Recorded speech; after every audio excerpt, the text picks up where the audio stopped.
This is Dateline News and Conversation. My guest tonight, a really good friend, long time. He's had a great influence on me and my thinking. Dean Henderson. Dean, welcome back to the show. Hey, Regis, good to see you. Hey, you posted an article on the 2nd of January. It was entitled The Chocolate King and the Rabbit Hole. Dean, I want to go down the rabbit hole with you. The Chocolate King, for those who may not know, is Petro Poroshenko, who uh, was elected the president of Ukraine in somewhat of a sham election. Dean, in your article, you explored what was going on in Ukraine in 2014. I want you to walk me through that a little bit because I think we can't emphasize enough the chronology, what actually happened in 2014 and the following years. But it doesn't end with Ukraine. Um, we're going to talk about that and we're going to go down the rabbit hole because what you make clear, as you have on so many occasions, is who is behind it all. And when I say all, I mean all of it. And it's the bankers, as you point out, it's the Rothschilds, it's the City of London. So let's start with your take on what happened starting in 2014 in Ukraine. Yeah, well, and I think actually you have to go back to 2013, Regis, and this is when Viktor Yanukovych, met with the IMF. He was the current prime minister of Ukraine, right? And Oliver Stone has written or has done a couple of excellent films about this. For anyone that's interested, I can't remember the dang names of these, but Oliver Stone is he's on top of this, and Yeah, it he was has been. called, he produced a film called Ukraine on Fire. Okay, that's it. Thank you, thank you. That's it. So what it was the IMF was trying to put the screws to Ukraine and privatize. The typical. This is what they do. They take countries that actually have a state infrastructure, which Ukraine did because it was part of the Soviet Union for so long. As did all the Stan countries, and it goes way back actually to the Clinton administration when the United States started just pouring money at Ukraine through USAID, because Ukraine, you have to remember, has it's the breadbasket also of the Eastern Hemisphere. So, as far as wheat, barley, oats, I mean, it's the best, most fertile land in the Eastern Hemisphere, and it supplies grain to the whole region. So, these people at the Maidan, who supposedly Yanukovych, was gunning down his own protesters, were actually snipers and were paid probably by the Israelis, by Mossad, most likely. It was Georgian mercenaries, according to a couple different sources. And at that time, Georgia was under, you have to remember, was under Shalikashvili's rule. And Shalikashvili was a U.S. Western puppet, president or prime minister of Georgia at that time. Georgia has since gone the other direction and is much more pro-Russian now, thankfully. But so Georgian mercenaries were probably involved, and it was a provocation. It was an attempt to discredit Yanukovych by saying he gunned down these protests, when in fact it was the Western intelligence agencies who came in and gunned down these protesters.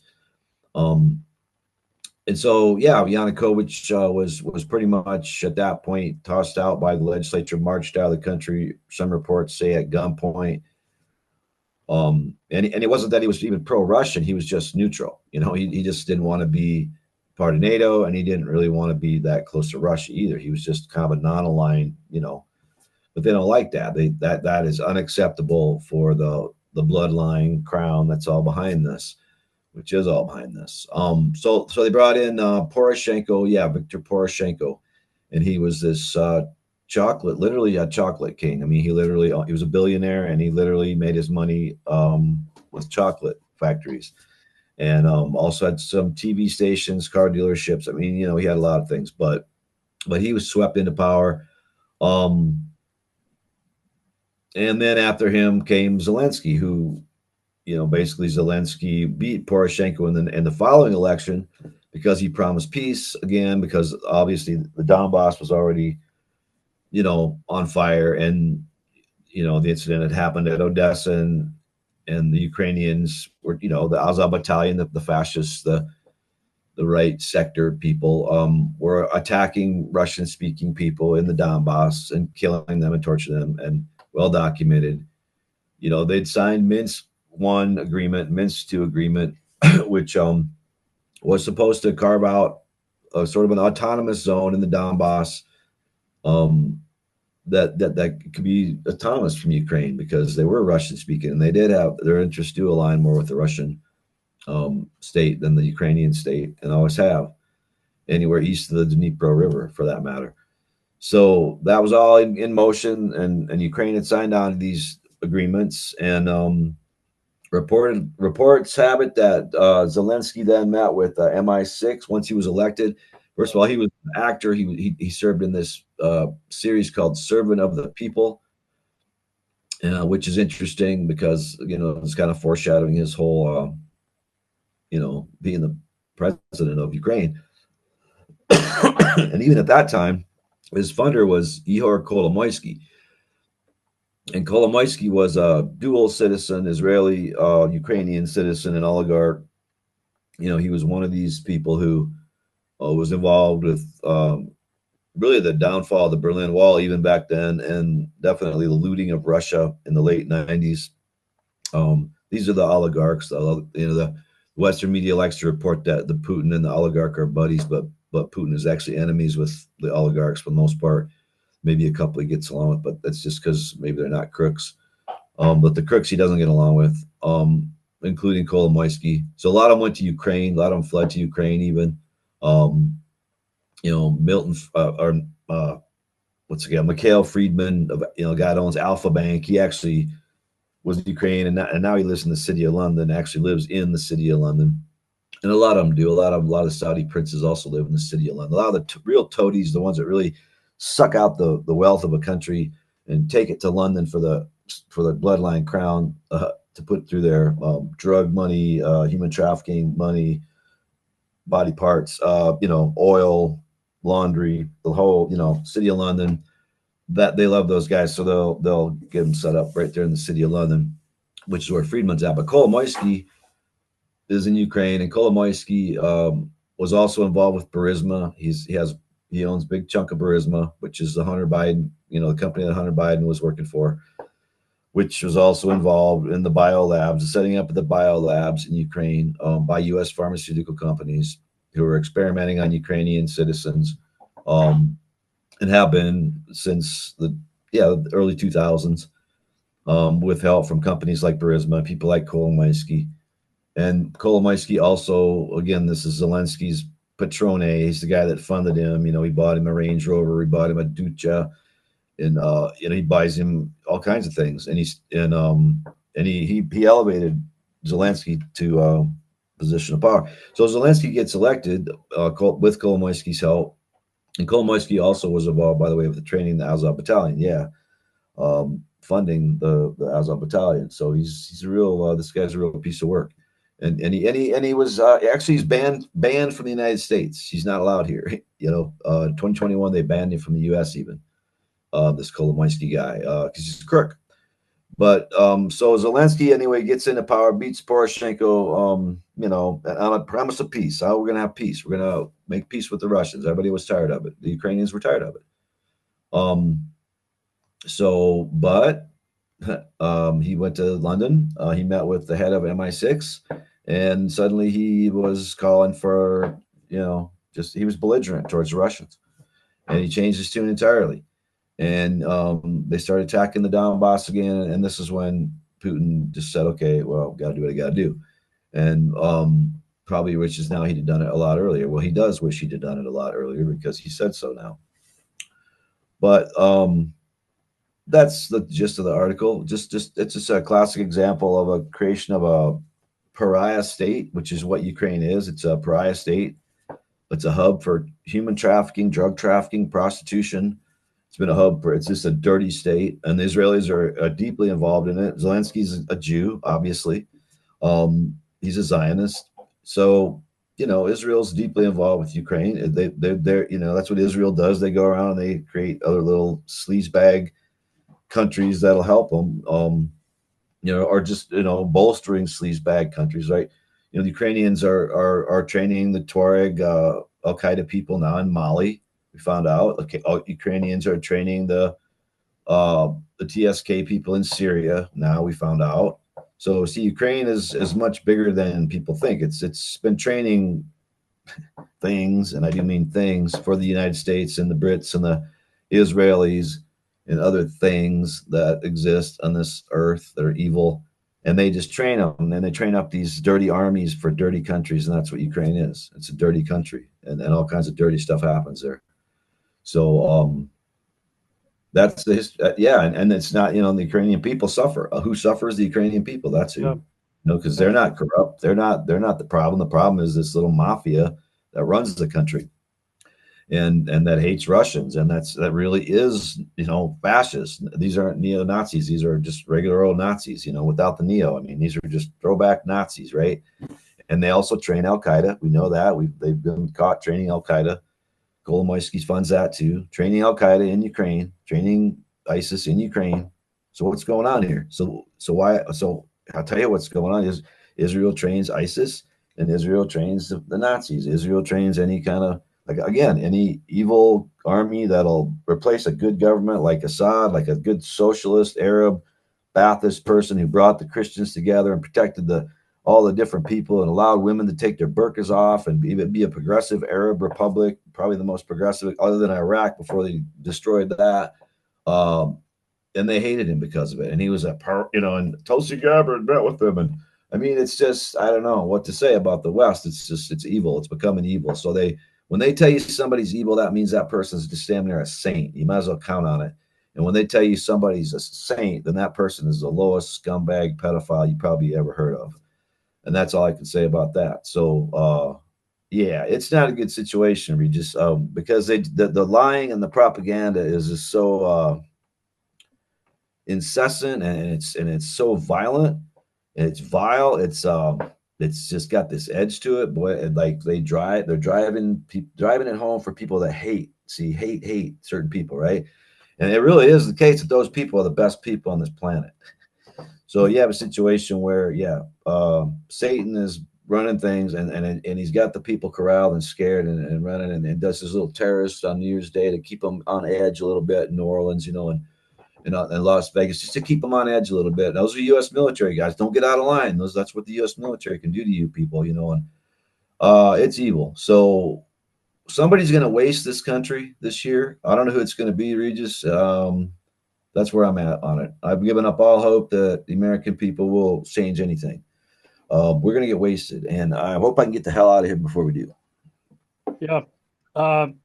Well, I agree with you on where we're at, and I still want to hold out some hope, and we'll talk about that in a little bit. But I want you to go back to what's really behind what's going on, not only in Ukraine, but it's been going on in also in your article. You go back to 1953 with British Petroleum that had to get rid of Mossadegh in Iran.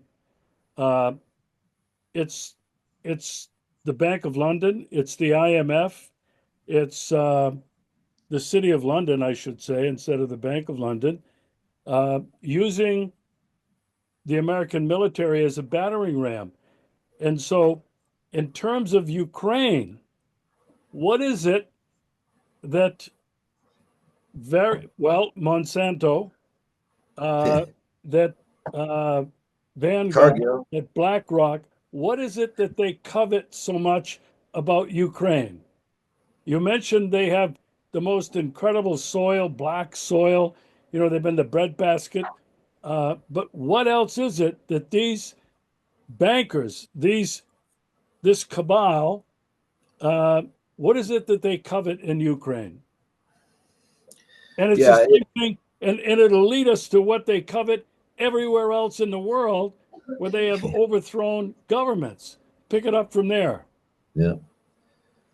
Well, one of the things that I'm starting to think that hadn't occurred to me, but it probably is the actual reason. Yeah, there's the grain. They grow a lot of grain there. There's just the look at a map. It's real strategic because it is kind of the door to Russia, getting into whatever Central Asia, Black Sea, Adriatic Sea, even So I suppose they see it that way. Zig Brzezinski in his what is it, Grand Chessboard book that he wrote about Central Asia, but he actually pointed out Uzbekistan. He thought was actually the linchpin country in that scenario, but I think there's something more to it, Regis. I think it has something to do with this Khazarian mafia that the Khazarian people lived right about where Ukraine's at. Okay.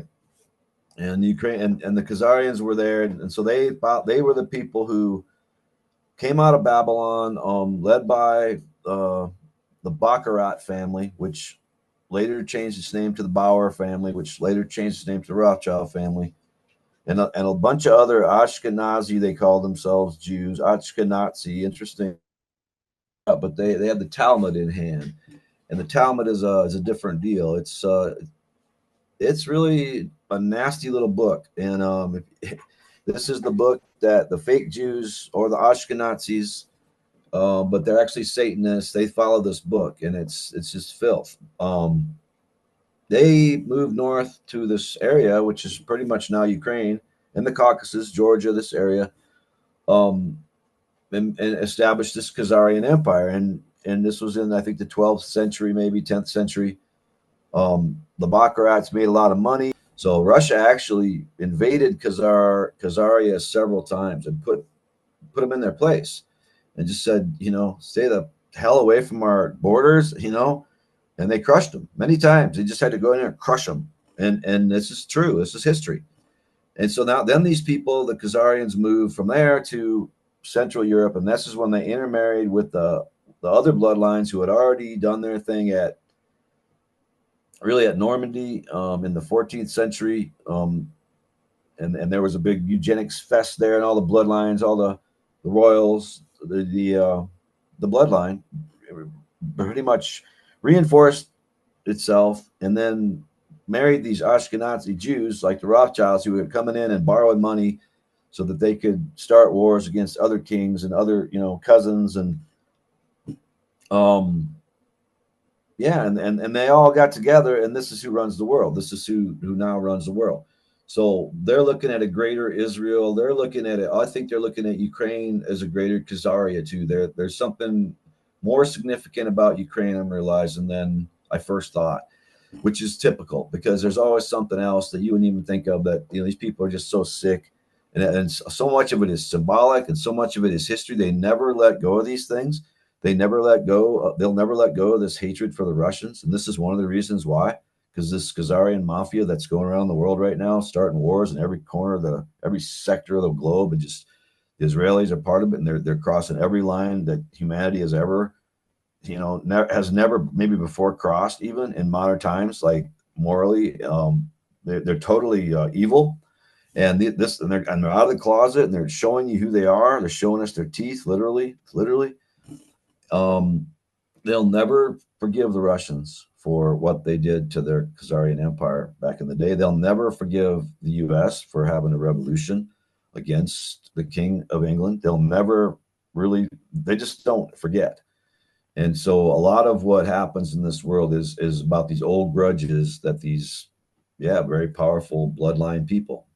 And it is one bloodline. Again, it's, these Ashkenazis married into the bloodline. And then they became part of the bloodline. And so they're, you could say Warburgs, you could say Habsburgs, it's all the same now. You could say Kuhn-Loebs, you could say Windsors, it's all the same now. You could say Plantagenets and Goldman Sachs, doesn't matter. Say what you want to say, Aldobrandini's and the Pallavicini's, it's all the same people, the Shahs and the people that call themselves Sikhs, who are the Singhs. The Singh family is part of the bloodline. The Khan family is part of the bloodline. The Lee family is part of the bloodline. The in the Viking tradition, it's the Rala bloodline, and the French Vichy family is part of it. The Anjou family, the Glucksbergs are the Norwegian now people, the Swedes, and the Glucksberg family's big. But all these families, these are the families, and this is the bloodline. They go by different names, but in the end, it's one bloodline. They're all related, and they rule over everything. And they are deciding that they want Ukraine for grain and for the ports and for the strategic squeeze on Russia, but also, I think, definitely as just a grudge thing because they know the history of the Khazarian mafia. And that's who these people. We could call them that. That's fine. Call them the Khazarian mafia if that's what you want to call them. Call them that. I don't care what you call them. They just got to go, and people got to realize there is this entity. And I'm not, you can nitpick or maybe no, I don't care. I don't care. It doesn't matter. What matters is that people start having the courage to say it, to say that this exists, to say that this thing exists, whatever you want to call it, and to quit. I don't know, going along with the dumbing down of humanity by talking about what they tell us is the news. I mean, who decides the news? Who decides what that is? Who decides? Who decides? They decide, and they decide where to take us with the news. So we have to continue to talk about the bloodline. We have to continue to talk about the rich getting richer and the corporations getting more powerful and all these things, which are progressive socialist things, which is what I am. Even though the current progressive socialists are, I don't know, they're dumb. And nobody's very smart right now, it seems to me, because we're all swept up in this political economy of capitalism. I mean, there's nobody that really thinks outside of that box anymore. So, and including the conspiracy crowd, which is, I love them, but they're missing a big piece. And I love the progressives, but they're missing a big piece. And it worries me because that's what they've done to us. That's what Tavistock has done to us. They have put certain information into certain sectors of thinking. They've inserted certain ideas. For example, they've inserted the transgender meme into the progressive thing, and it just destroyed them. They inserted the anti-communist thing into the, I don't know, Alex Jones people, and it just destroys them. And it's just, what are we gonna do? When are we gonna put it together again? Like create the whole thought, We want to go to the next level. We want to be able to talk about these things in an intellectual fashion and document all this and be serious revolutionaries about taking out this cabal of oligarchs that runs the world. We can't do that if people are at each other's throats, over stupid shit. So we'll just try to stay there. But yeah, that's what I think anyway. You know me, Regis. Well, you mentioned something that not a lot of people are aware of. You mentioned the Khazarian mafia and the Ashkenazi Jews. I want to make it clear, as I have tried to do on numerous occasions, we are not talking about Old Testament Jews. We're not talking about the traditional Jewish religion. What we're talking about is a corruption, okay, of what is a Semite, what is not. But these Ashkenazi Jews are not Jews of the Old Testament. Now, I want to follow up on this. Good point. This Khazarian mafia. You pointed out, rightly so, and I have been onto this for quite some time now. They did exist in history, and they existed probably sometime from the 8th century to the 12th century in that part of Central Asia. They created all kinds of havoc in terms of human trafficking, in terms of murder, in terms of theft, in terms of drugs, all kinds of things. And Russia well, it wasn't Russia at the time, but it is what Russia became, the Kiev Rus. And around 1200 AD, what is now Russia, the pre-Russia, drove them out, and they drove them into Europe, where you rightly said they intermarried, and they were into banking, they were into lending. Yep. They became and married into the bloodlines. And Yep. you and I have talked about this so many times. You have Yep. you have documented this in your books and in many of the things you've said in your online interviews with various people. Um, I want to come back to what it is in terms of their agenda. You alluded to it. It's been revenge, revenge against Russia, revenge against the American Revolution, the revolt against the royal families, the city of London. You said they don't forget. We're talking about the Khazarian mafia. Um, they're a cabal, but I think it can be really confusing and misleading for most people because, on the one hand, we're talking about how they have married into the royal bloodlines of Europe. We talk about the city of London. We talk about the Rothschilds. Is it really this Khazarian mafia that is above all of these? And the other thing that you keep saying is that it's evil. And I agree with you. I think it's evil. And I want to know if you think that the agenda of the Khazarian mafia, the Rothschilds, the city of London, the royal bloodlines is to completely dominate the planet. Your thoughts?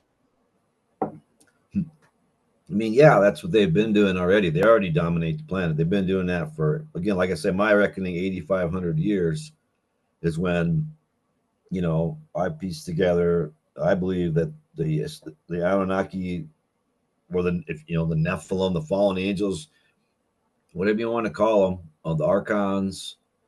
Anyway, they came here, and all of a sudden we had these kings in Samaria. King Sargon was the first king, and we didn't know what's a king. So okay, here we go, and yeah. So these useless. You talk about useless eaters. I mean, these are the true useless eaters. These are the people do nothing. They do nothing to produce anything. Never have.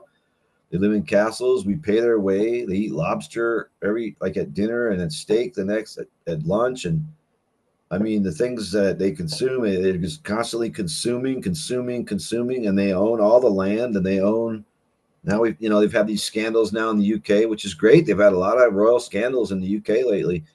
You know what I'm talking about? How Prince William and Charlie and King Charlie and all those things they own, and all the rents they collect off of, like, just even like pipelines that cross their land, and like phone cables that cross their land, and they get all this money for rent off of just doing nothing. And where did they get the land? Oh, they stole it. Even the mainstream media, that's how they're reporting it. Well, they stole it. Well, of course they stole. They stole everything. They stole all the land that they have. They've stolen all the land on the planet, almost. And by the end of it, they'll want to steal it all. So yeah, they want to control the planet. They have been controlling the planet. No, the Khazarian mafia isn't somehow above these people. This is just another offshoot of these people. This is just another offshoot of the bloodline that came here into Samaria 8,500 years ago, became the Roman emperors, became before that the Egyptian pharaohs, became the Babylonian high priests and the Tower of Babel people. Then then they went up and became the Khazarians, and one branch, and the other branch went the Roman Empire way. And Londinium was already active in the 1st century AD. That's London, big part of the Holy Roman Empire. Pharaohs shut down, overthrown in Egypt. 7 years later, Holy Roman Empire begins. 11 years after Holy Roman Empire shuts down, Pax Britannica, British Empire begins. Seamless transition. These people in charge at every time, at every stop, and every geographic location where they were power brokers. And don't forget Venice, they were there for a while. Don't forget the Hanseatic League in the Netherlands. They were there before the British Isles. So they've established these power centers across the planet. Doesn't matter where. Genghis Khan was a Khan bloodline, so of course he had a lot of power. I mean, This is the same bloodline. We're talking about the same bloodline. So it's people always say, well, who's at the top? Well, does it really matter? It's one bloodline. It doesn't really matter, does it? I mean, it's just they're all in it together and they're one bloodline. So it's just one big family. You can call them the Habsburgs, you can call them the Plantagenets, you can call them the Merovingians. I don't care. The Bourbons, these some of the more powerful names within that bunch, but it doesn't really matter because they all have each other's back. They're all a bloodline, and they decide what happens everywhere. And so right now, yeah, they're working on a greater Israel plan. They've taken Syria now. They're expanding into Syria using their Al Qaeda people that they train. The Aga Khan Foundation trains every single one of them. Funds the madrasas that the Saudis also help fund in these places like Pakistan and places like Sudan that radicalize these young Islamic men to become Islamists, which is totally congruent with capitalism and international free trade capitalism. That's why we use them. We like Nazis. We like Al Qaeda people, Islamists that have no tolerance and cut people's heads off. That's who these capitalists like. That's who they like to deal with. What they don't like is socialists, nationalists, communists, anarchists, people like Gaddafi who throws a wrench in the whole thing and does his own thing. They don't like that. They like order and they like money. And they created the concept of fascism. In fact, the families, the bloodline in Italy, when they had the out with the Catholic Church and they had to move up to Venice, up the coast, they established fascism to protect the families. They agreed that they would raise armies and that this armies would work to defend these families. And that's what fascism is. It's a private government fusion. It's like when the government becomes a private cartel, I guess. Mussolini said, well, it's a merger of the corporation and the state. Okay, fine, that'll work. So this is the essence of who they are. This is why the royal family always comes out like Prince Edward, was a Hitler sympathizer, openly. A lot of the royals over the years have been open Nazi sympathizers of Hitler and of other crazy the right sector in Ukraine, for example. So Stefan Bandera, I mean, the Catholic Church was involved with that for a while, of course, too. So, look, I mean, this has been here for a while. This thing's been here for a while, and we just keep getting pummeled and taking it, and on to the next war, and more people suffer and die, and it's just going to keep going like that until we grow a pair and become adults and can talk about this cartel, this oligarchy, this bloodline openly. And let's get into it. Let's figure out the minutia of it, and let's study it some more, and let's keep studying it, and let's make it so that it goes away, because this is where it becomes a spiritual battle, and this is where you want to know who's in charge. Well, God's in charge. Satan is on their side, and he's much weaker, and they're much weaker than we are. This is what we don't know because we're stupid. So we think they're more powerful than we are, when in fact we're way more powerful because we have God on our side and truth and justice and all that stuff and love instead of hate and smallness and bigotry, and which is what they have on their side, which is really pathetic. So we continue to think they're more powerful than us because we have no faith, because we don't have enough faith. It's not that religion let us down or faith. It's just that we gave up. A lot of people just gave up. They don't have no faith anymore. They really believe the television when it tells them, oh, they're omnipotent, and you just must, and you have to submit, and you have to act like this. You have to accept technology. It's just the way it's going to be from now on. You have to accept evil. It's just going to be here from now on. It's okay. No, you don't. You have to accept any of that shit, and you shouldn't. If you have faith, if you have any faith, I mean, you just don't accept it. We don't accept it. So we, increasingly, yeah, you're just going to have to bow out of things and try to stay out of it. That's always been the case. You stay out of it, and you try to overthrow these bastards. Those two things. Yeah, boy, you mentioned a couple of things, and I hope we can get to a couple of them.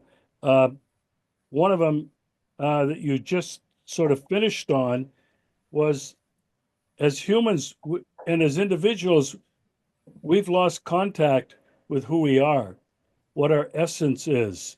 Uh, and I think this whole transhumanism, technology, technocracy is designed to strip us of our humanity. I know you're going to agree with that. We'll come back to that maybe at the end, because I think that's where there's hope.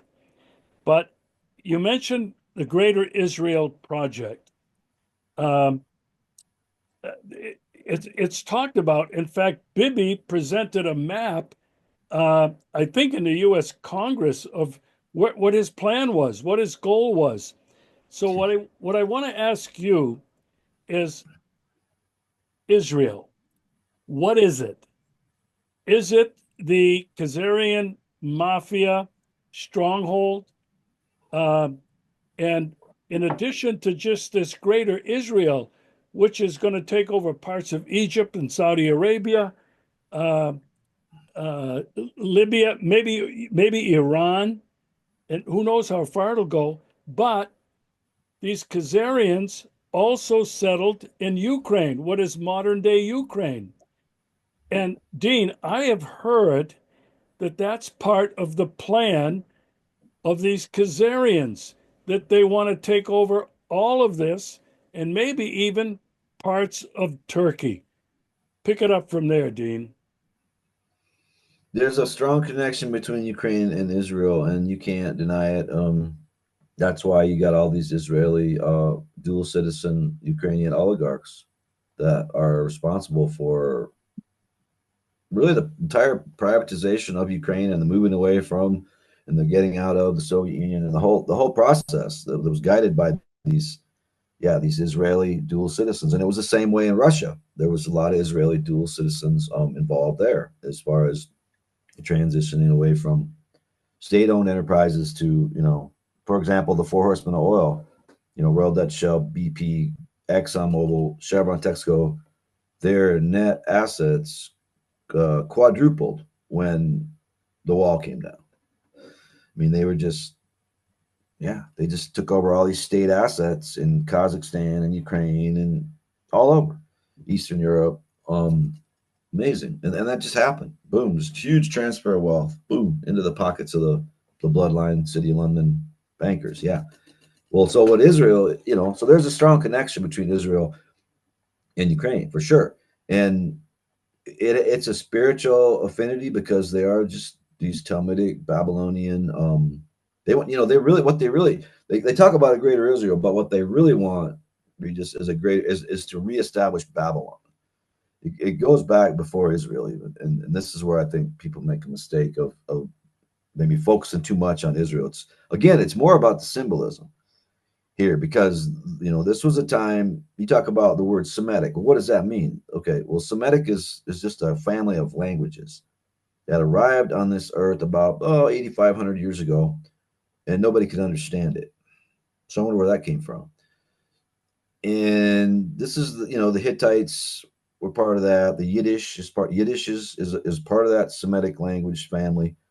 Nobody can understand it. So when they came to subject the humans on Earth, they used these languages to plan and to talk about what they had in mind for them without the native people being able to understand it.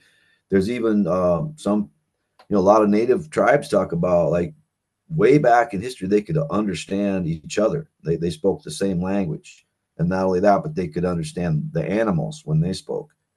And there's something with the Tower of Babel, and there's something with the Semitic language families that arrived, and there's something where we were thrown off. Our languages were scrambled. We were no longer able to talk to one another. So that happened too. And I don't know, I can't explain it, but I'm just saying there's a lot of native traditions that talk about this, not just one or two, So that's interesting. Domestication of animals came at the same time as domestication of plants, 8,500 years ago. All this stuff, the Semitic languages arrived, the domestication of animals and crops arrived. The Anunnaki, according to the Sumerian clay tablets, arrived and forced the people into agriculture from hunting and gathering. All these temples popped up, Tikal, Machu Picchu, Angkor Wat, all these at the same time. Some happened. Okay, there was an intervention, and that's the first thing. Maybe like just history has to be relooked at.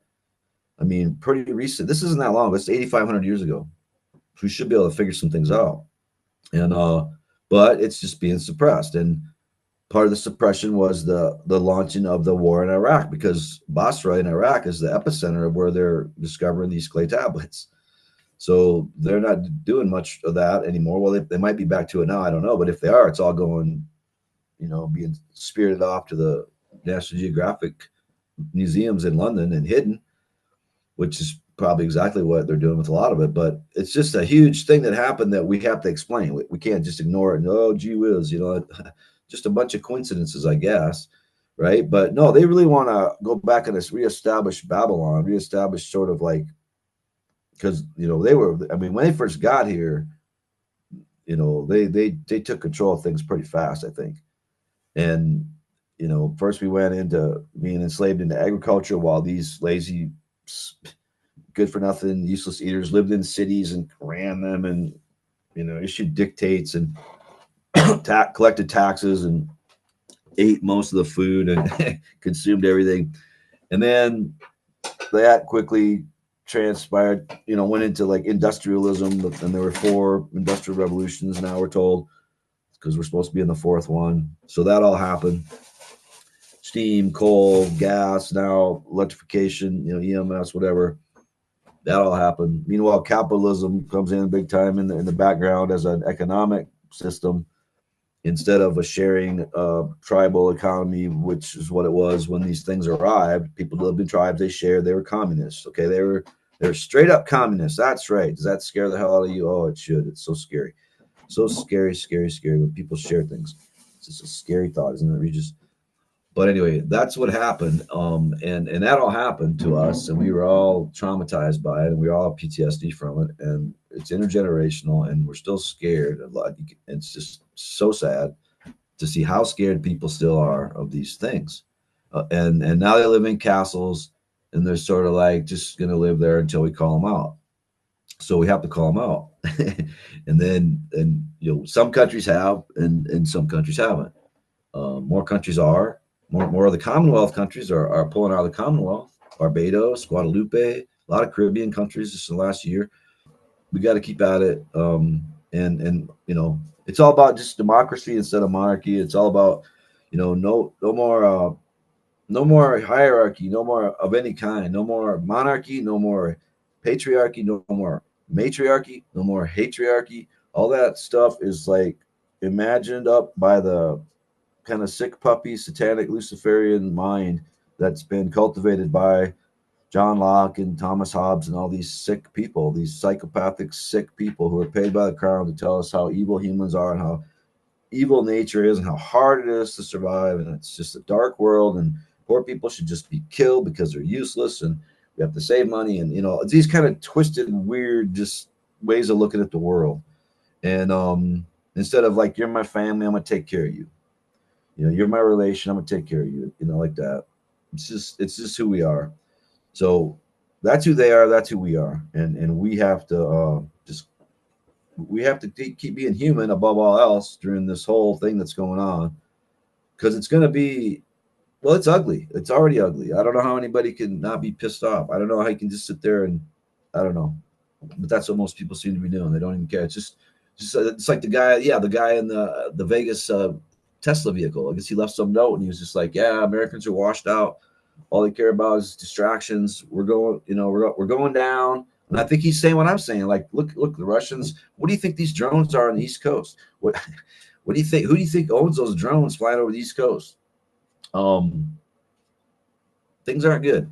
And I think that guy was trying to tell us something. They covered that up too, whatever he was telling us. But a lot of what he was saying, I think, was because he was involved. He's involved apparently with a lot of high tech weaponry and a lot of evil things probably. And it just sounded like he was tired of being evil, and killing people. And he kind of let the thing out of the bag in his note, but they're covering it up. They're not going to tell us. But that's what he's saying. He's saying America's becoming this debauched place. It's really sad.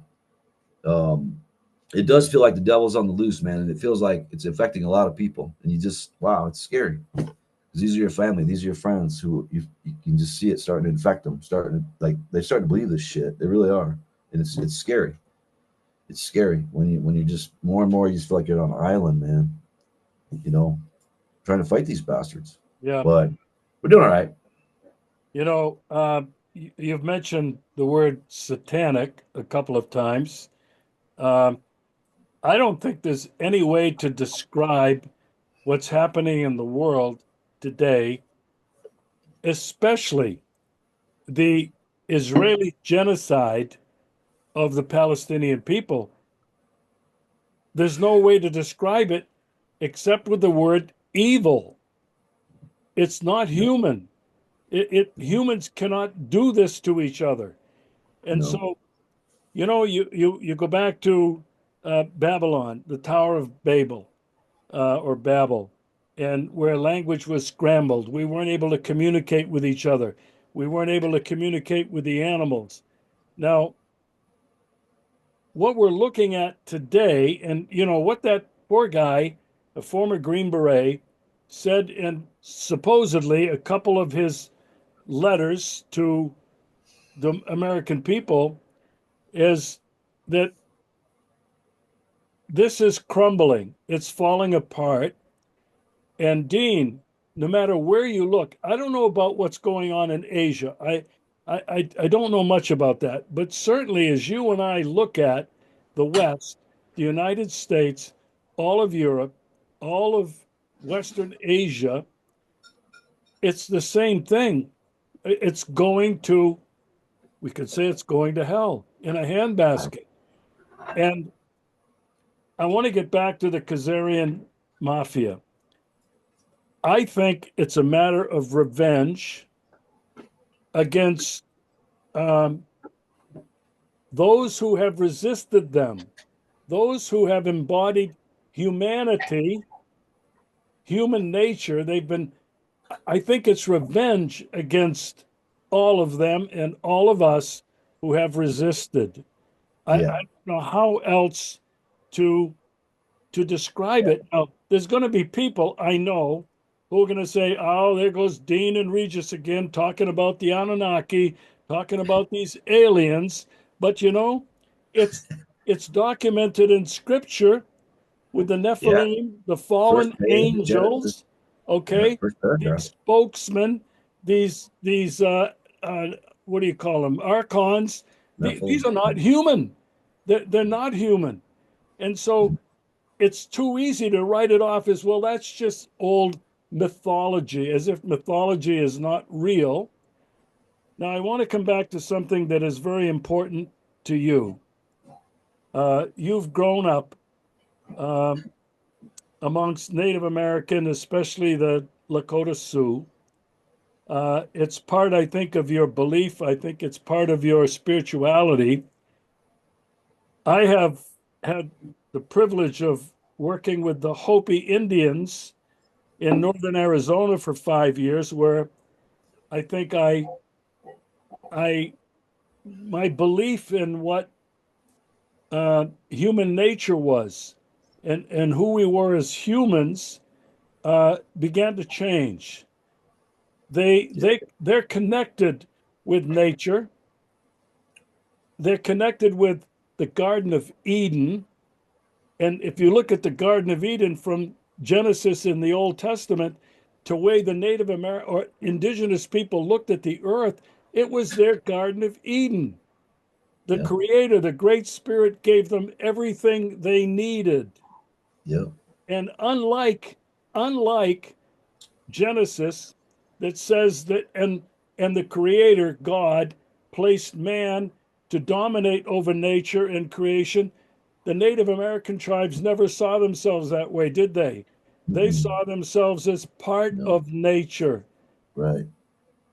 I Yep. want you to pick it up from there, Dean, and let's talk about what might be our way out. What might be, if we can rediscover who we are as humans, as part of nature, how we might be able to defeat this evil, which in the book of Genesis is represented as a snake that tempted Eve.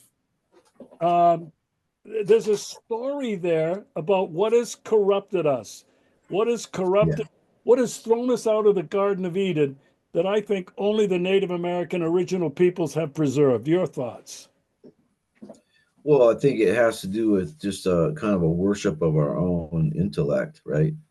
And that's what tempted us out of it, and that's the trap. And humans have free will, but what does that?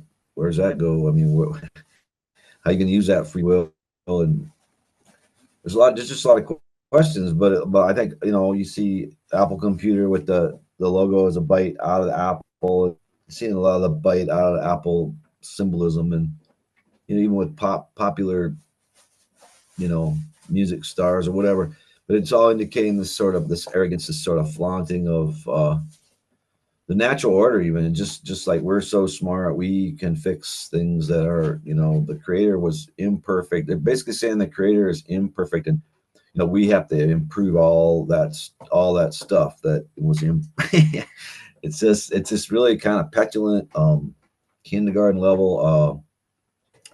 I don't know how you could even think that way, but this is what drives people like Elon Musk to apparently shoot all these things into outer space and make it so much better that we can communicate, with his Starlink. Or we're not quite good enough, so he wants to hook us up to computers, because God didn't quite make us smart enough, I guess, according to Elon Musk. And then this is what allows them to make the vaccines. And well, no, that immune system of yours, that's really not much good. God didn't really know what he was doing when he gave you an immune system. I mean, gee whiz, whereas we, I don't know, like the native people, they just know that you're grateful for it. You have that immune system. You don't mess with that. You don't try to come up with stick a needle in stick a needle in a person. It's just like this kind of twisted, sick way of looking at the world. Like everything's your enemy, and you have to conquer it, or you have to defeat it, or you can't just live with it. No, and you can,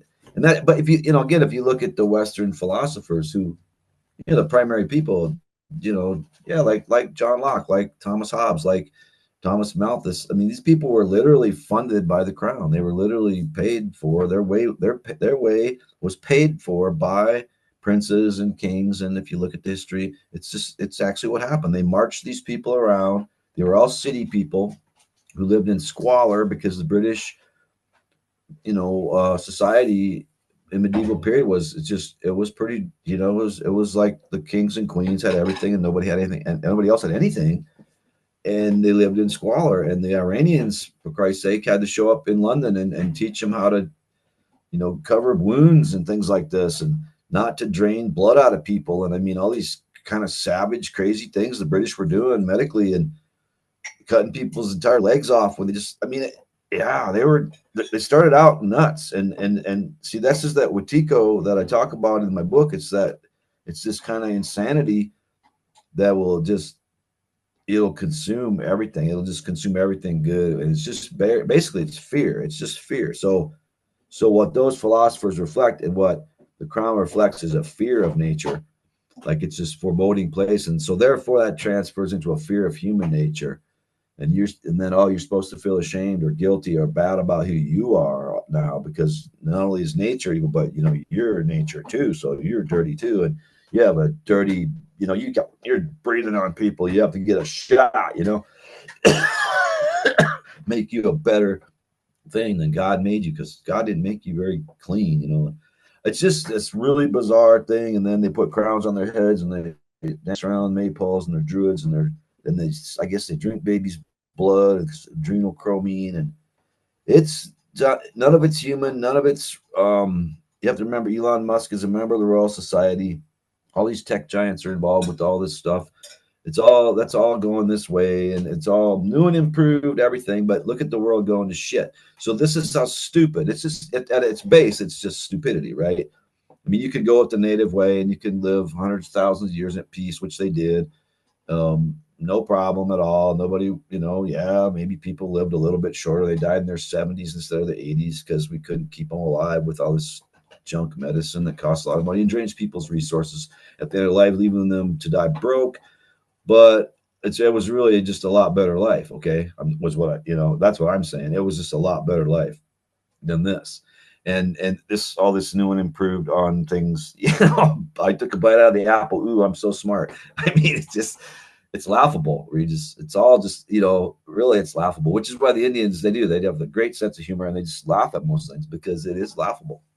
It's laughable how pathetic, sort of, yeah, I guess you could just say white people are, because the things they come up with, the shit they come up with, the self-hatred they come up with, the deficiencies in themselves they come up with, they can never just be like, yeah, I'm okay with myself. It seems like, but Indians can. It seems like, I don't know, they're just a lot more just okay with who they are. And I know there's a lot of, not all of them, because there's the Indians that go to the city and get involved with alcohol. Of course, it's terrible. It's just like, white people that do that, I guess, but worse, because Indians have it. They have a lot to deal with in history. That they've been just crushed by this Wetiko, and they're really crushed with their guns and their land theft and everything they've gone through. But this is just really it's just this whole system that they've set up is designed to just, again, Aurora Boreas, eat its own tail, just consume itself. The end, and that's where we're heading. So no, you're right. The only hope we have is to start thinking a different way about, just start perceiving reality in a totally different way, which is that reality is that there is a powerful God that's way more powerful than these dirt bags who are destroying the planet, and that you should be grateful for all the things you get in life that come for free from nature, the sunshine, the air, I mean, everything. My God. And remember that and be grateful for that. And you should try to just be a decent, nice human being. Be kind, be loving. Don't, you go do things for people. Don't wait for them to do things for you, which is what I see an awful lot of in the Western world now. Is like people are becoming so reactionary because of the screen time and the computers, and I think, and so they're always needing something from you, you know, like instead of just like, how can I help you today? Nobody does that anymore. It's just like, they always need something from you, or they just ignore you, and they just don't want to participate in that. They don't want to. I don't know. It's really sad. Like they don't want to have a good life. They don't want to even be happy and communicate with one another. I don't know. It's. I just feel people are isolating into their own. And it is the screens. I know it's the screens because everybody just spends their time on screens and nobody talks and nobody has a life anymore. In the West, it's sad. So we need an EMP. We need to pull a plug on all this stuff eventually, and we do, because we're not going to get back to where we need to be um, without, I think, a huge step back in technology. That's not going to happen without some, you know, intervention. But stay tuned, I guess. Dean, I want to thank you.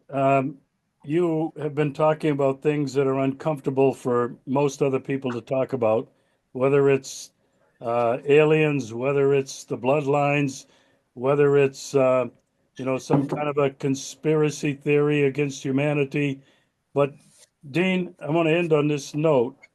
You've mentioned it a couple of times, including with the death of this former Green Beret in Las Vegas. The truck exploded.